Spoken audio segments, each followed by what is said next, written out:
Squidward's theory. If you're familiar with creepypastas, you're probably also familiar with the Squidward meme of him taking his own life.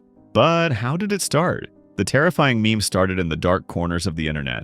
Places like 4chan and Reddit, where people would modify still images from SpongeBob SquarePants and add horror elements to them. Hence the name Creepypasta. That's where the image of the character with a black background and shiny red eyes came from. It was horrifying. But for years, it stayed buried in the horror fan base of the internet. Until now. The show's animators decided to incorporate the meme into one of their episodes, which is strange considering the show's main audience is still children. And the subject matter is dark, to say the least. In the episode, SpongeBob and Squidward explore a town that doesn't follow the rules of logic. Suddenly, a row of doors appears. Squidward opens one of them to see what's inside, only to find alternate versions of himself. By now, the episode already feels nightmarish. But then it gets worse. One of the doors clearly shows Squidward after taking his own life, and it's terrifying. Toy Story 3 is about the Holocaust. As far as dark cartoon theories go, this might be the darkest. Some people believe that Toy Story 3 is actually about the Holocaust. Yes, the same Holocaust where Adolf Hitler killed 6 million people. But how can a children's movie be about such a horrific part of history?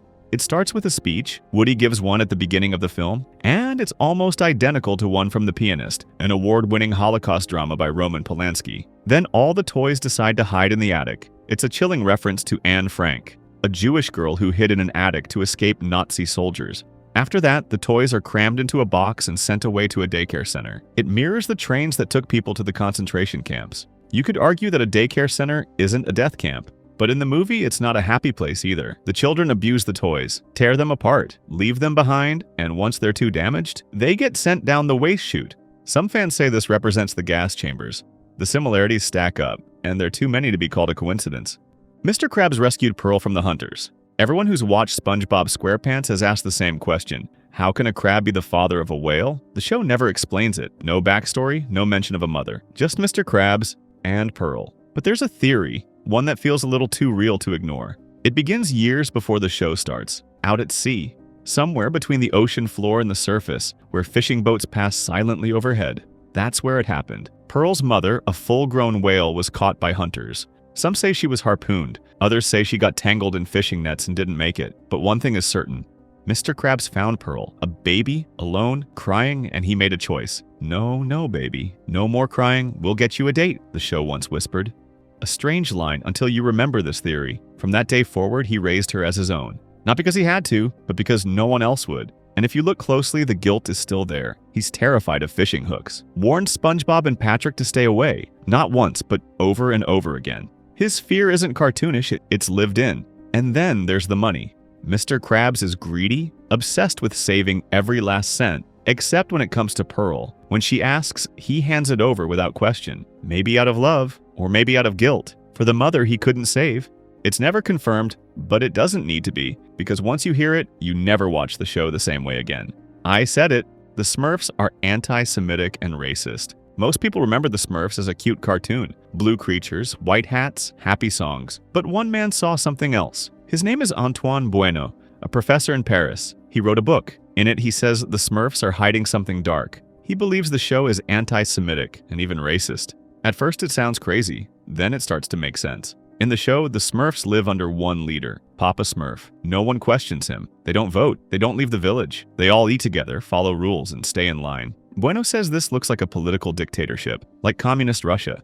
Then there's Gargamel, the main villain. He has a big nose, dark hair, wears rags, obsessively chases gold and wants to destroy the Smurfs. Bueno says Gargamel is a harmful Jewish stereotype, taken straight from old propaganda. But it gets worse. In one episode, a fly bites the Smurfs. They turn black, they stop talking, they become wild and dangerous. To some, it looks like racism, a message hidden in plain sight. The creepiest part, it was always there, and we never noticed. Snow White is about cocaine and addiction. I know it sounds crazy, but some people think Snow White, yes, the Disney movie, is actually about cocaine addiction. And once you hear it, you can't unhear it. Let's start with her name, Snow White. Snow is one of the most common street names for cocaine. It's white, powdery. Exactly like, well, snow. And then the dwarfs. There are 7 of them. And they aren't just cute cartoon characters, they're named after moods and symptoms. Happy and grumpy, the mood swings that hit fast when someone's using.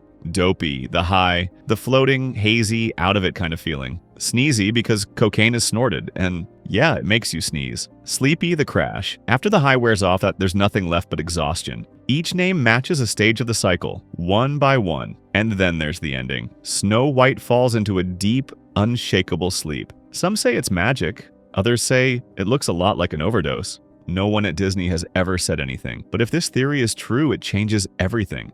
What if it was never just a fairy tale? Courage the Cowardly Dog is about a kidnapped girl. Courage is one of the most disturbing cartoons ever aired on children's television.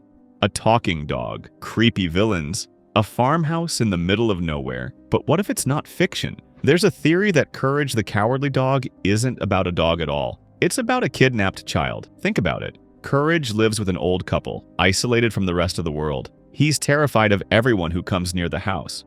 They all look like monsters. Why? Because in this theory, Courage is actually a little girl who's been kidnapped and is suffering from Stockholm Syndrome. The monsters aren't monsters. They're strangers trying to help. The creepy mailman? A cop. The doctor with the massive needle? A real doctor. But through her eyes that have been manipulated and abused, they appear horrifying. And Muriel and Eustace? They're not a sweet old couple. They're her captors. The theory says the show is actually the distorted inner world of a traumatized child, trapped, alone, trying to feel safe in a world where nothing is. The Rugrats were never real. At first glance, Rugrats is a happy cartoon about babies going on imaginary adventures, but some fans believe they were too imaginary. According to this theory, the babies were never real to begin with. They were figments of Angelica's imagination, created to cope with her own trauma. Here's how it goes. Tommy? Stillborn. That's why his dad is always in the basement, building toys for a baby that never came home. Chucky?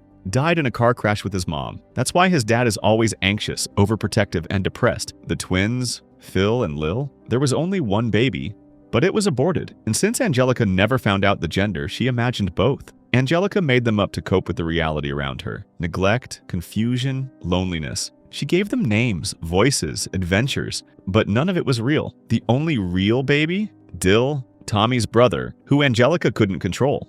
That's why she always hated him. The show looks cute, but once you hear this theory, it's hard to watch without feeling something very, very wrong. The Fairly OddParents are drugs. Fairy godparents, wishes, magic. What if they're not real? And never were. There's a theory that Cosmo and Wanda represent medication, and that Timmy Turner is suffering from depression or ADHD. His life is chaos. His parents ignore him. He's bullied at school, until one day, two magical creatures appear to make everything better. But there are rules, strict ones, like how Timmy can't tell anyone about them. And if he misuses them, even slightly, then they go away, just like prescription meds. There's even an episode where Timmy's godparents leave because he no longer needs them. It's not a happy goodbye. It feels cold, clinical. Some fans say the show is actually about a kid trying to cope with trauma, and his godparents are just a metaphor, a numbing force, a way to escape, until he grows up and the escape is gone. It's not confirmed, but it makes the whole show feel a lot less magical.